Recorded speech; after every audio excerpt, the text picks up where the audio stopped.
Hello, everyone. My guest today is JP Fatta. He's the founder of a company called Streamy with the mission to leverage technology to create new entertainment experiences. He's personally funded and operated multiple startups, including a production company, creating non-scripted TV shows.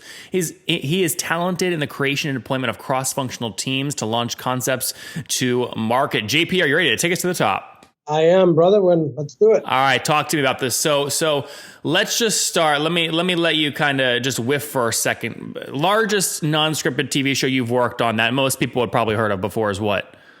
We were involved. Well, actually, we were behind the scenes. So there was a couple projects that we worked on, which kind of led to the creation of this.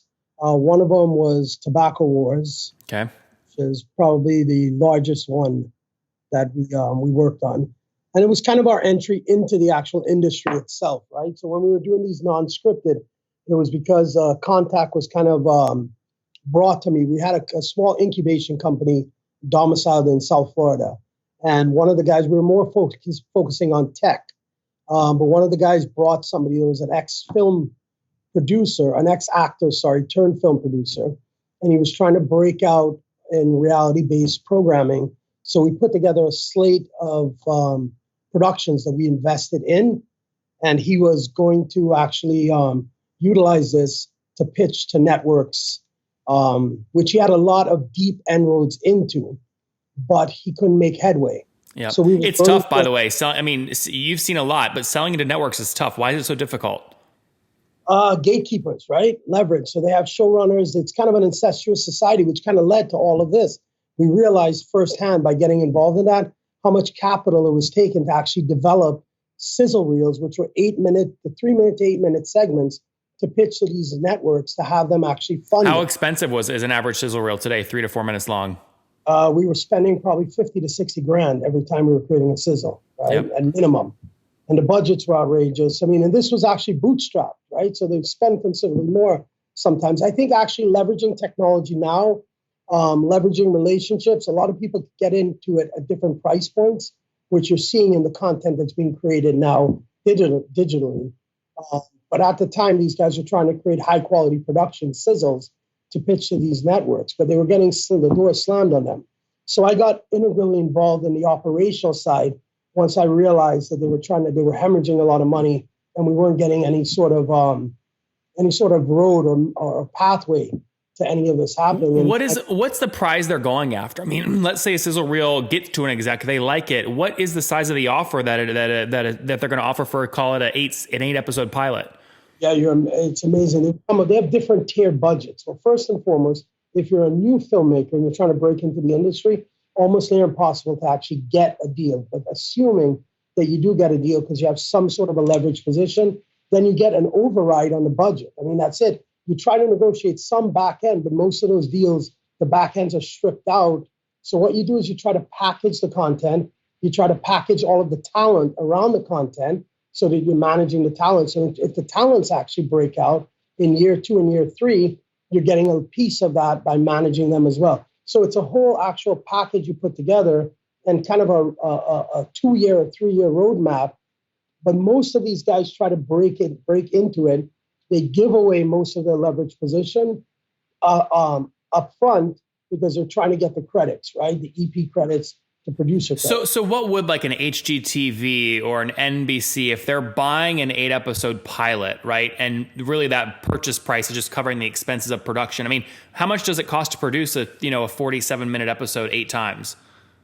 Well, I mean, the budgets are all over the map, right? Depending on the quality, most of it is really going to be the talent. So at the beginning, you could probably negotiate $200,000 per episode, $100,000 per episode, but it can go up there. It could go up to $1 million per episode, depending on the talent plus, right? But at the very small level, and that's why non-scripted was so attractive to these networks, is that the price point to create that content was very low, right? So they can actually create a lot of, and then it's all ad revenue driven anyway for them. So where does Streamy come into all this? What's the company do and how do you make money? Yeah, so essentially what we did is we realized through this path that we were trying to get into, we realized how tough it was to actually break into the industry on the traditional side. During that same process, we also realized that there was a heavy migration to digital, right? So things were moving towards digital.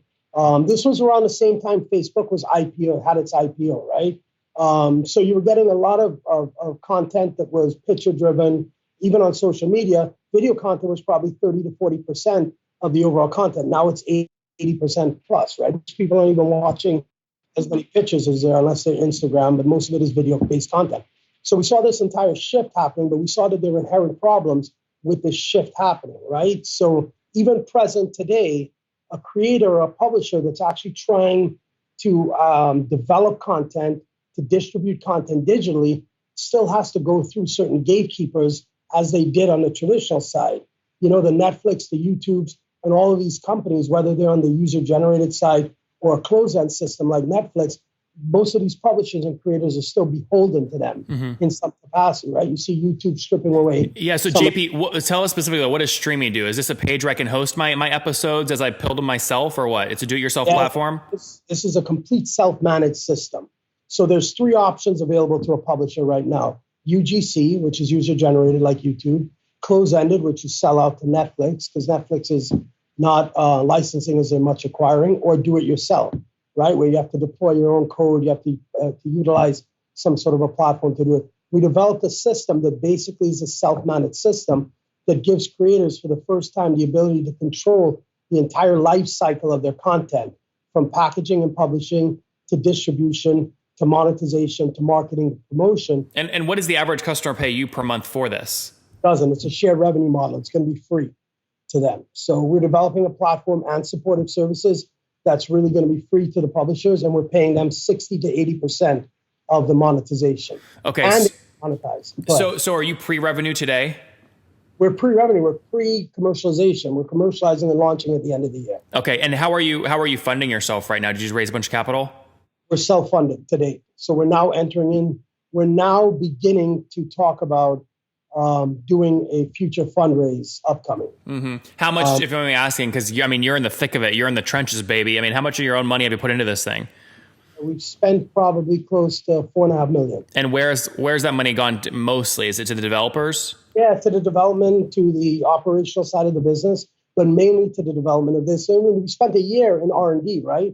Figuring out the process methodology, figuring out the business model, having focus group tests, testing it with the industry, our industry partners, and actually going through this whole rite of passage to develop this entire business model that is disruptive, that will actually favor the creators for the first time and put all of the tools and the resources and the capabilities in their hands. So JP, people are going to listen to this, especially if they're watching the YouTube version, and they're going to like you because you seem like a cool dude, and they're going to go, why has he spent so much, even if you're wealthy as hell, why has he spent so much money before driving his first dollar in revenue? Why can't you pre-sell this kind of thing?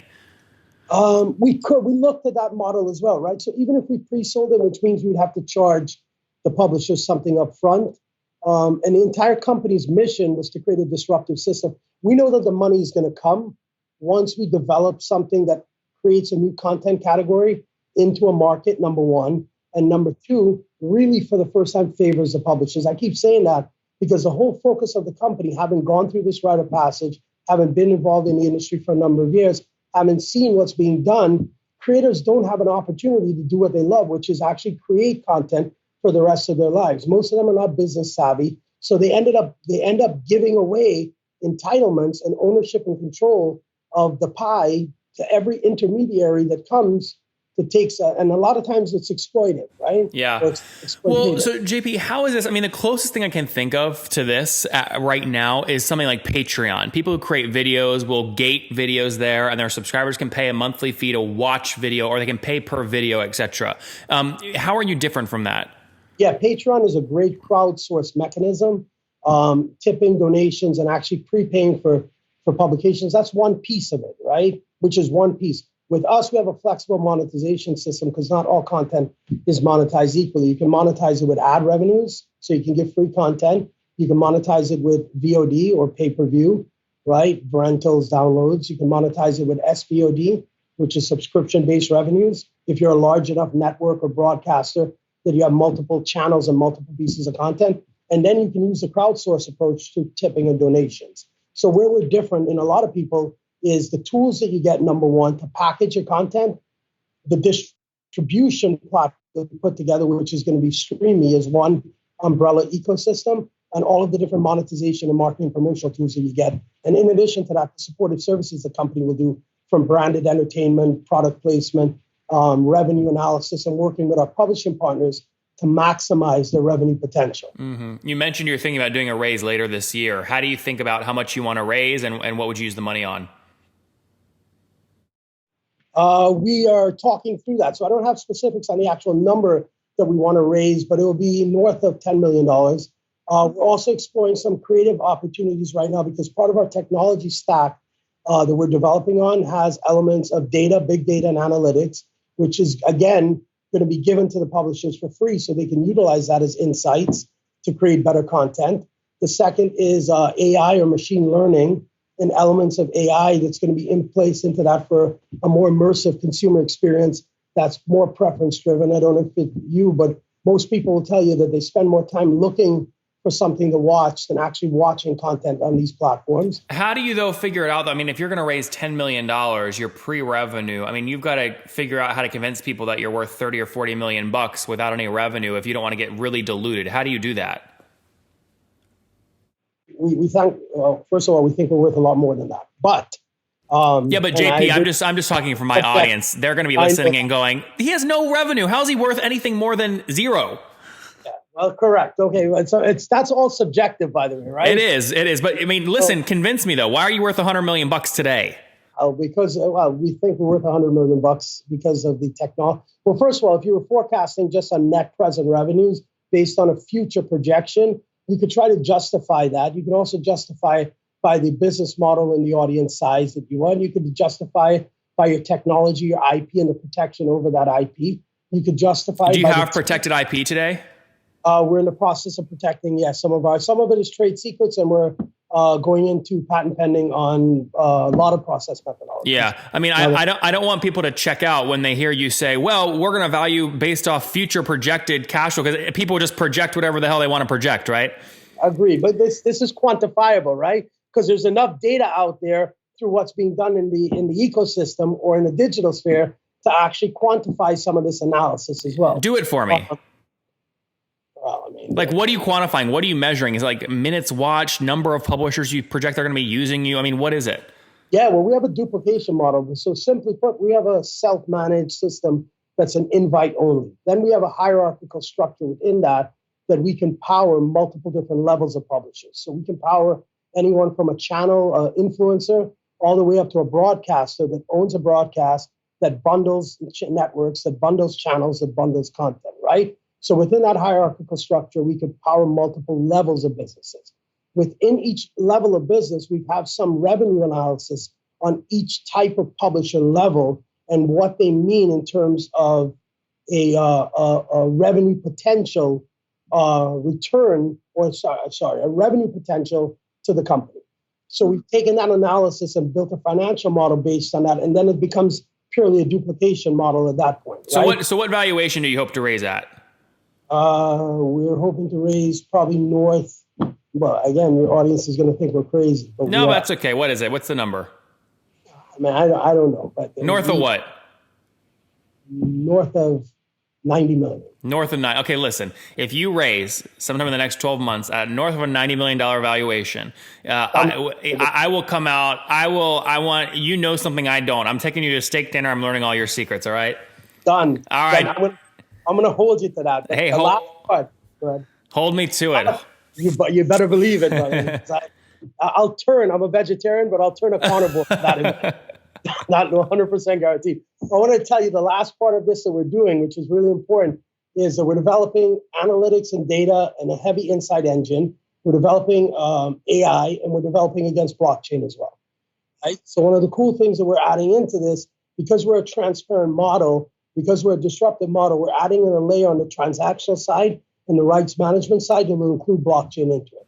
Yep. So we're really excited about that as well. Very good. All right, let's wrap up here with the famous 5, JP. Number 1, what's your favorite business book? You know what I love? I love The Hard Thing About Hard Things. That's a good one. Number 2, is there a CEO you're following or studying right now? Elon Musk. Number 3, what's your favorite online tool? Favorite online tool? Probably Trello. Trello? Yep. All right, number 4. How many hours of sleep do you get every night? 5. Maybe. 5? 5. What's your situation? Married, single, you have kids? I'm married with 3 kids. 16, 15, 14. Married and 3 kids. And how old are you? I'm 45. Married 18 years. That's amazing. Last question. Take us home. What do you wish your 20-year-old self knew? Oh, good question, man. If my 20-year-old self knew, I would have probably taken more risks a lot earlier. Guys, there you have it. Take more risks earlier. He is deeply embedded in LA and the idea of, again, folks coming up with their own content, putting together a sizzle reel, dropping 50, 60 grand, and then trying to enter a shit show to try and get in front of the right network person, and maybe on a lottery ticket, getting a deal done that barely just covers their costs. He says there has to be a better way. Build Streamy. I don't know if I agree. He's put in $4.5 million of his own money. He's more aggressive than I am. I'd want to make money before I put in a dollar, but call me cheap. He's aggressive. He's got a big vision. We'll see what happens. JP, thanks for taking us to the top. Nathan, man, thank you, brother. Anytime. Looking forward to the steak dinner, by the way.